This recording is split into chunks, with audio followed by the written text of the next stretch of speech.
Hi friends, welcome to our channel. Here let's look at a newly appeared problem 3531, count covered buildings. In this video, we're going to use dictionary data structure to solve this problem.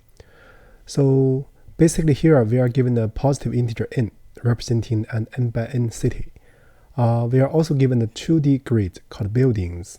So where each element in the building is, you can understand it as a coordinate, right? So a building is covered if there is at least one building in all four directions, left, right, above, and below. So we want to return the number of covered buildings. So this is the main problem statement. Let's also look at the problem size. So here, this is the n.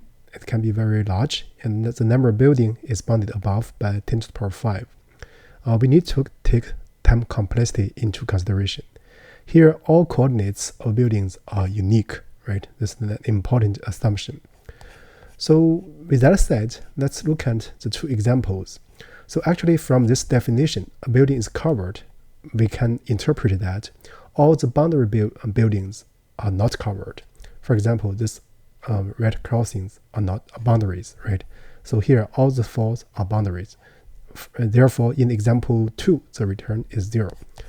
And in example 1, so the return is 1, because the middle one is covered. If you see, there are some in the above, some in the below, some in the left, some in the right. So here, the main point is to notice is that we don't care how far the above building, above, below, or left or right. How far it is from the covered building, right? Or the building being covered. So this might be more precise, right? As long as the left, right, and above and below all has the buildings, then it's the building at consideration is covered. So with that said, actually the problem logic would be very simple. But in order to take time complexity into consideration, you need to utilize data structures. So here I'm going to use dictionary. It's going to do the following things. First, for each row record the lower and higher bounds. For example, this row, the lower and higher bounds for the corresponding columns are both 2, right? For this one, so to the left, you can go for x equals 1, smallest one. And to the right, you need to get the largest one, that is 3. So similarly for this one, to the left, you get the smallest one, that is 2. And to the right, you need to get the largest, it's also 2 because it's just a 1, right? So similarly for the column, you need to get the largest y's. So that's basically the same. For example, for this example, so if we look at the dictionary R, it means that I use the R as the x coordinate as the key. Then we need to find for each of the x coordinates the corresponding y's, right? For example, this column. So the largest and smallest will be 2 and 2. For this 2, the smallest it will be 1 and the largest will be 3, right? So similarly for 3, so the largest will be 2, and the smallest will also be 2. So similarly, you can interpret the if we use column as key and we find the corresponding x, right? So here we can translate the definition that is that a building is covered into this formulation. So a building is covered if and only if the R is in between this R1, R2, and the C is in between this C1 and C2 strictly, right? That's the key thing. So where C1, C2 is the corresponding bounds with respect to this R index. So similarly for the column. So in example 1, you see this one is 2, 2, right? For 2, 2, so you get the 2, that's the 1, 3, right? So you get 1, 3 for C1, C2. R1, R2, you get 2, it's corresponding to 1, 3 again. So because both the two conditions hold, actually are. Therefore, this guy is covered. So this note I have mentioned at the very beginning. So this is basically the key idea for doing this problem. Actually, once you know how to use the data structure, writing the solution would be rather straightforward. So here I'll write one format, but with some length. The reason is that I want you to know how to use default dictionary and also how to set the corresponding values or find these boundaries. So here I can use collections default dict.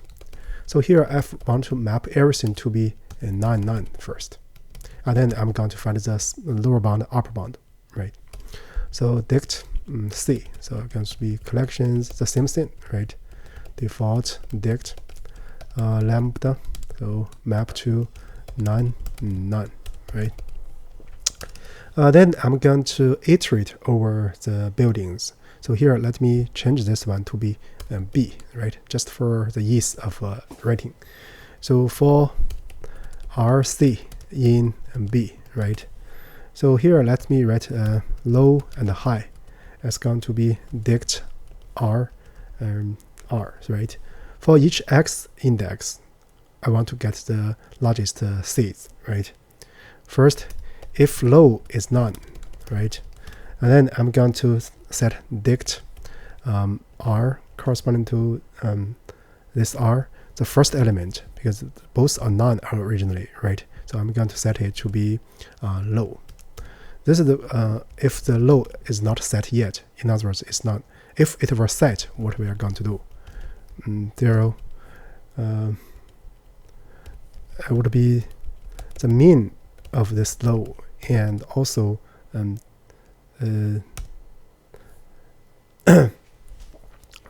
one, right? So here, I guess for this, I would set it to be C, because this is the current what we are looking at, right? So if low is already set, so we're going to reset it to be the minimum or low and the C. Same for high, right? If high is none, so dict R, so the second element is going to be this C. Otherwise, if it already set, so we're going to dict R, so the second component is going to be max of this high and C. This is for this dictionary. So we are using X coordinate as the key, and then we find the corresponding column bounds, right? So Y bounds. So let's call low high equals dict C. C, we got its previous state. And then same thing, if low is none, not set yet, right? So we're going to say dict C, and C equals this C will correspond to R, so we get R. Otherwise, so this is not the first element, right? C naught. Otherwise, dict C naught will be min of this its original setted one and the current one, right? So same for high. If high is none, so we're going to set dict C, the first element, to be the R. Otherwise, so we're going to find the so this is not the first, the second one. C 1, so we're going to be the max of the high and the R, right? So actually, you can print out this dict. So dict C and dict R, right? Let's see. Oh, this is the 4. Let me do this. Right. So you can see 2, 1, 3. This is the for dict C, and the 2, 2, and 3, and 2, 2. Right. So this is for row. Same as we wrote above. So now let's prepare the return. So we can initialize a result variable, right? So now for RC in B, in the buildings. So first I want to get the corresponding C bound. That is dict R. You retrieve the R. And also we get the R bound. is dict C. You get this C, right? And then if C1 is less than C less than C2, and R1 strictly less than R strictly less than R2, and then we're going to increment the count by 1. So now we just need to return the result. So this will form a full solution to this problem. Let me check it. It passes the 3 cases. So now let's look at the generic case. Yeah, it passes the generic cases. So here there are 3 cases, 3 examples, 1, 2, and 3. So 3 should also be 1. Let me examine the dictionary state. So let me run it. Yeah. So let's see. If you fix the x, so for example, when x equals 1, so the 2 number lower bound and upper bound of c's are 3, 3. So 1, you get 3, 3, right? And for 3, you will get 2 and 5, right? For 5, you will get 3, 3. So this is the column wise. And row wise, for 2, you will get 3, 3. For 2, you get 3, 3. And for 3, you will get 1, 5, right? That's 1, 5. For 5, you will get 3, 3. Yeah. So, all the boundaries are not covered. This is the one covered. So distance does not matter, right? So that's because the distance is not matter. That's why we have this min and max. We need to find the lower bound and the upper bound along each row and each column, and then do the test. So overall, if you digest the main point, writing the code is equivalent to translating this walkthrough into coding format. With that said, I guess that's basically about it for the current video. You are welcome to follow up at my YouTube channel. So there we explained about 1000 problem by now on different playlists and on different use of different data structures.